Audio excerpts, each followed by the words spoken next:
5 सितंबर 2022 के दिन तमिलनाडु के एक गांव तिरुचेंदुरई में रहने वाले 70 साल के राजगोपाल अपनी 1.2 एकड़ की जमीन को बेचने के लिए सब रजिस्ट्रार ऑफिस गए।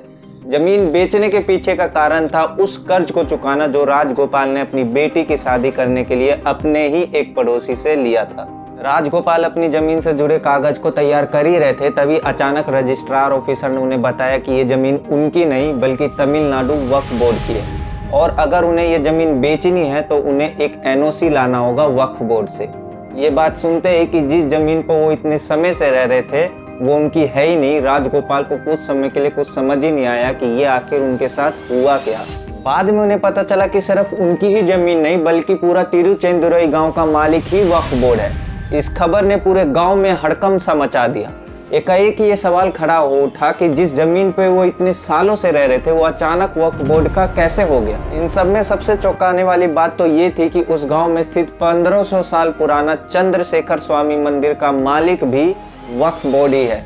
ये कैसे हो सकता है कि 1400 साल पुराना इस्लाम से जुड़ा एक वक्फ बोर्ड मालिक बन गया 1500 साल पुराने मंदिर का। इन सारे विवादों के बीच सरकार ने 8 अगस्त 2024 को वक्फ बोर्ड से जुड़ा संसद में एक नया बिल पेश कर दिया है और अब वक्फ बोर्ड से जुड़े मुद्दे आने वाले कुछ समय तक देश की राजनीति के केंद्र में रहने वाले हैं। With your permission, I rise to move for leave to introduce the Waqf Amendment Bill 2024.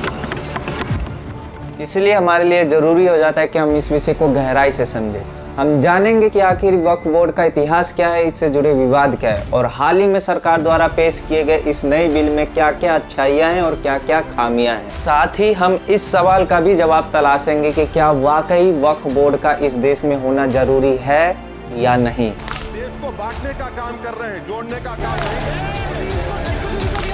दुश्मन है मुसलमानों के, उसका With your permission, I rise to move for leave to introduce the Waqf Amendment Bill 2024. अगर हम वक्फ की परंपरा की बात करें तो इसका इतिहास इस्लाम की स्थापना के समय से ही जुड़ा हुआ है। वक्फ एक अरबी शब्द वकूफा से बना हुआ है जिसका मतलब होता है ठहरना। सीधे शब्दों में कहे तो वक्फ का मतलब होता है ऐसी संपत्ति जिसे अल्लाह के नाम कर दिया जाए ताकि बाद में उस संपत्ति का इस्तेमाल आम लोगों की भलाई के लिए हो सके। ये संपत्ति मूवेबल और इमूवेबल दोनों प्रकार की हो सकती है। अब यहाँ एक बात समझने वाली है कि एक बार अगर कोई संपत्ति वक्फ कर दी जाती है तो उसे बेचा या दान में नहीं दिया जा सकता।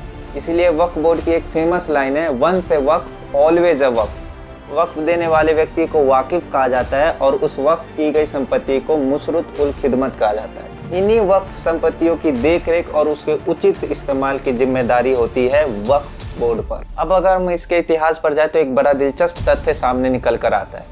वक्फ करने वाला पहला व्यक्ति कोई मुसलमान नहीं था बल्कि एक यहूदी व्यक्ति था जिसका नाम मुखायरिक था। वक्फ वेबसाइट के अनुसार मुखायरिक ने अपनी वसीयत में ये कहा था कि अगर युद्ध में उसकी मृत्यु हो जाए तो उसकी संपत्ति को दान के रूप में बांटने के लिए पैगंबर मोहम्मद को दे दी जाए। युद्ध में उसकी मृत्यु के बाद मदीना के 7 खजूर के बाग पैगंबर मोहम्मद को मिले जो पहला वक्फ बना। अगर हम भारत के वक्फ के इतिहास पर नजर डालें तो इसकी शुरुआत दिल्ली सल्तनत के समय से हो जाती है। द इकोनॉमिक टाइम्स के अकॉर्डिंग सुल्तान मोहम्मद गौरी ने मुल्तान की जामा मस्जिद को 2 गांव दिए थे। ये भारत में वक्फ की शुरुआत का एक पहला उदाहरण है। मुगल काल में वक्फ की परंपरा को और भी विकसित किया गया जिससे वक्फ संपत्तियों की संख्या तेजी से बढ़ी। लेकिन फिर अंग्रेजों के आने के बाद से स्थितियां बदलने लगी। ब्रिटिश शासनकाल के दौरान वक्फ संपत्तियों को बड़े पैमाने पर बेचा जाने लगा और इस तरह ब्रिटिश काल में वक्फ संपत्तियों को ध्वस्त करने की प्रक्रिया शुरू हुई। हालांकि 1900 के बाद से ब्रिटिश सरकार ने मुसलमानों को अपने पक्ष में करने के लिए उनके हित में कई कदम उठाए जिनमें वक्फ बोर्ड का समर्थन करना भी शामिल था। यही वजह है कि साल 1923 में अंग्रेजों की मदद से पहला वक्फ बोर्ड एक्ट लागू किया गया। आज़ादी के बाद साल 1954 में पंडित नेहरू की सरकार ने वक्फ संपत्तियों को व्यवस्थित तरीके से चलाने के लिए एक वक्फ एक्ट लागू किया। इसी एक्ट के तहत आगे चलकर साल 1964 में एक सेंट्रल वक्फ बोर्ड की स्थापना हुई। ये एक महत्वपूर्ण कदम था क्योंकि देश में कई राज्यों के वक्फ बोर्डों की देखरेख के लिए एक सेंट्रल लेवल के वक्फ बोर्ड की आवश्यकता थी। स्टेट वक्फ बोर्ड जहां स्टेट गवर्नमेंट के अंदर काम करता है, वहीं central Waqf board ministry of minority affairs के अधीन आता है। वर्तमान में Kiran Rijiju ministry of minority affairs के मिनिस्टर है, जिस वजह से वो सेंट्रल वक्फ बोर्ड के चेयरपर्सन भी है।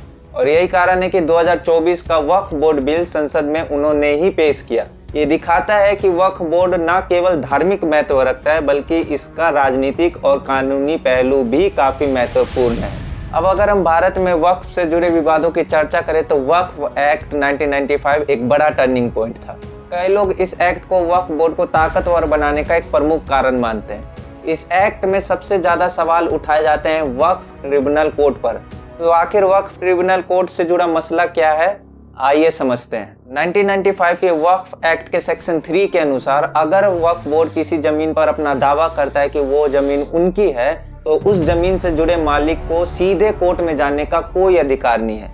उसे पहले वक्फ ट्रिब्यूनल कोर्ट में जाना होगा और मुश्किल तब और बढ़ जाती है जब हम वक्फ एक्ट के सेक्शन 40 को देखते हैं। इसमें कहा गया है कि वक्फ बोर्ड अगर किसी व्यक्ति की जमीन पर दावा करता है तो जमीन का मालिक ही ये साबित करने के लिए जिम्मेदार होगा कि ये जमीन उसकी है, ना कि वक्फ बोर्ड की।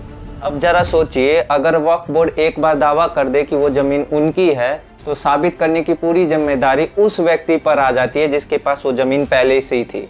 यही नहीं, सेक्शन 85 के अनुसार वक्फ ट्रिब्यूनल कोर्ट का फैसला अंतिम फैसला माना जाएगा, यानी वो व्यक्ति चाह कर भी हाई कोर्ट या सुप्रीम कोर्ट में अपील नहीं कर सकता। अगर आपको ऐसा लग रहा है कि वक्फ बोर्ड का टकराव सिर्फ आम आदमी के साथ होता है तो ऐसा नहीं है। वक्फ बोर्ड का टकराव समय समय पर भारतीय पुरातत्व सर्वेक्षण, सेंट्रल गवर्नमेंट और यहाँ तक कि शिया और सुन्नी वक्फ बोर्ड के बीच भी होता रहा है। एक ऐसा ही विवाद देखने को मिला 2005 में, जब ताजमहल के मालिकाना हक को लेकर भारतीय पुरातत्व सर्वेक्षण, सुन्नी वक्फ बोर्ड और शिया वक्फ बोर्ड आपस में भिड़ गए। सुन्नी वक्फ बोर्ड का दावा था कि ताजमहल सुन्नी वक्फ बोर्ड की संपत्ति है और इसे उन्हें सौंप देना चाहिए।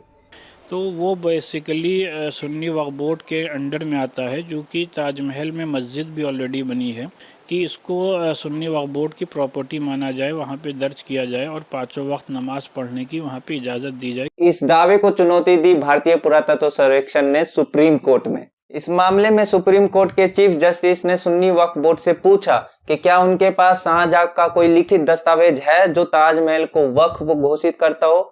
इस पर सुन्नी वक्फ बोर्ड ने स्वीकार किया कि उनके पास ऐसा कोई दस्तावेज नहीं है। तभी इस केस में एंट्री होती है शिया वक्फ बोर्ड की। उनका कहना था कि शाहजहां ने ताजमहल अपनी बेगम मुमताज महल की याद में बनाया था और क्योंकि मुमताज महल शिया थी इसलिए ताजमहल पर अधिकार शिया वक्फ बोर्ड का होना चाहिए, ना कि सुन्नी वक्फ बोर्ड का। चूंकि बनाने वाला सुन्नी मजहब से ताल्लुक़ रखता था, जिसकी कब्र बनी हुई है वो शिया मजहब से ताल्लुक़ रखती थी, लिहाजा मैं समझता हूँ कि ये वक्फ में जाना चाहिए और कोई ऐसी कमेटी तश्कील होना चाहिए जिसमें शिया सुन्नी दोनों मिलकर इसको चलाएं। अब आप सोचिए, ताजमहल जैसा ऐतिहासिक स्मारक जिसे पूरे विश्व में भारतीय धरोहर के प्रतीक के रूप में देखा जाता है, उस पर एक ही धर्म के 2 वक्फ बोर्ड आपस में लड़ रहे हैं, जबकि इस्लाम के अनुसार सभी वक्फ की संपत्तियों का मालिक केवल अल्लाह होता है। तो ये लड़ाई किसके लिए थी? असल में ये लड़ाई ताजमहल से होने वाली कमाई के लिए थी। और ये विवाद सिर्फ ताजमहल तक सीमित नहीं है, ऐसे कई ऐतिहासिक स्मारकों पर वक्फ बोर्ड अपना समय समय पर दावा करता रहता है। इस पर मेरा सीधा मानना है कि कोई भी ऐतिहासिक स्मारक देश की धरोहर होती है और उस पर सभी धर्मों के लोगों का समान अधिकार होता है। ऐसे स्मारकों को किसी एक धर्म के अधीन रखना कहीं से भी सही नहीं है। इन तरीकों की घटनाओं की वजह से आप ये अंदाजा लगा सकते हैं कि वक्फ बोर्ड कितना पावरफुल है। वक्फ बोर्ड की ताकत का अंदाजा आप इस बात से भी लगा सकते हैं कि भारत में रेलवे और रक्षा के बाद तीसरा सबसे बड़ा लैंड होल्डर है वक्फ बोर्ड। वक्फ बोर्ड के पास पूरे देश में 9.4 लाख एकड़ में फैली 8.7 लाख संपत्तियां हैं। 2006 में आई सच्चर कमेटी की रिपोर्ट के अनुसार वक्फ बोर्ड के पास 1.2 लाख करोड़ की जमीन है, जिससे हर साल 12,000 करोड़ रुपए की आमदनी होनी चाहिए। लेकिन मिसमैनेजमेंट, करप्शन और अतिक्रमण के कारण ये आमदनी सिर्फ 163 करोड़ रुपए तक ही सीमित रह गई है। सच्चर कमेटी के ही रिपोर्ट के अनुसार वक्फ बोर्ड की आमदनी कम होने का एक बड़ा कारण है वक्फ जमीनों पर कब्जा। ये कब्जा 2 तरह के होते हैं, पहला सरकार द्वारा जमीनों का अधिग्रहण और दूसरा निजी व्यक्तियों द्वारा अवैध कब्जा। अब बात करते हैं हाल ही में संसद में पेश किए गए नए वक्फ बिल की। जब से ये बिल संसद में आया है, विपक्षी पार्टी के नेताओं ने इसे सरकार की वक्फ संपत्तियों पर कब्जा करने की साजिश और वक्फ बोर्ड को कमजोर करने का प्रयास बताया। एक सवाल जो सरकार पर उठाया गया है वो ये है कि जिस सच्चर कमेटी को आधार बनाकर ये नया बिल लाया गया, उसी सच्चर कमेटी के रिपोर्ट को 2013 में गुजरात के ही मोदी सरकार ने इसे गैर कानूनी और अनकॉन्स्टिट्यूशनल बताते हुए इसका विरोध किया था। इतने हंगामे के बाद फिलहाल इस नए बिल को जेपीसी को ट्रांसफर कर दिया गया है। अगर हम इस बिल के कुछ प्रोविजंस पर नजर डालें तो सबसे पहला बदलाव हमें इसके नाम में ही देखने को मिलता है। पहले इसे वक्फ अमेंडमेंट एक्ट कहा जाता था, लेकिन अब इसे unified Waqf management empowerment efficiency and development act यानी उम्मीद के नाम से जाना जाएगा। इस बिल का एक पॉजिटिव प्रोविजन ये है कि स्टेट वक्फ बोर्ड और सेंट्रल वक्फ बोर्ड में 2 महिलाओं का होना अनिवार्य कर दिया गया है।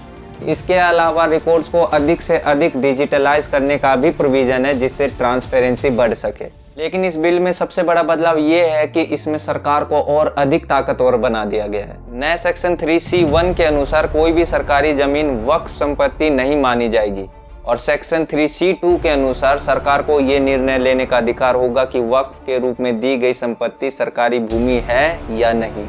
मेरे अनुसार ये प्रोविज़न काफ़ी हद तक सही है, क्योंकि कई बार वक्फ बोर्ड ऐतिहासिक धरोहरों पर भी अपना दावा कर देता है, जो कि गलत है। लेकिन इस प्रोविज़न का गलत इस्तेमाल भी हो सकता है, जिसमें सरकार अपनी शक्तियों का इस्तेमाल कर किसी भी वक्फ संपत्ति को वक्फ से बाहर कर सकता है। और जैसा कि सच्चर कमेटी ने भी बताया कि सरकारों ने वक्फ जमीनों पर कब्जा किया हुआ है, इस स्थिति में सरकार इसका समाधान कैसे निकालेगी, ये एक बड़ा सवाल है। इसके अलावा सरकार ने सेक्शन 40 को एक तरह से हटा दिया गया है, जिसमें पहले ट्रिब्यूनल कोर्ट के पास ये अधिकार होता था कि वो तय करे कि कोई जमीन वक्फ है या नहीं।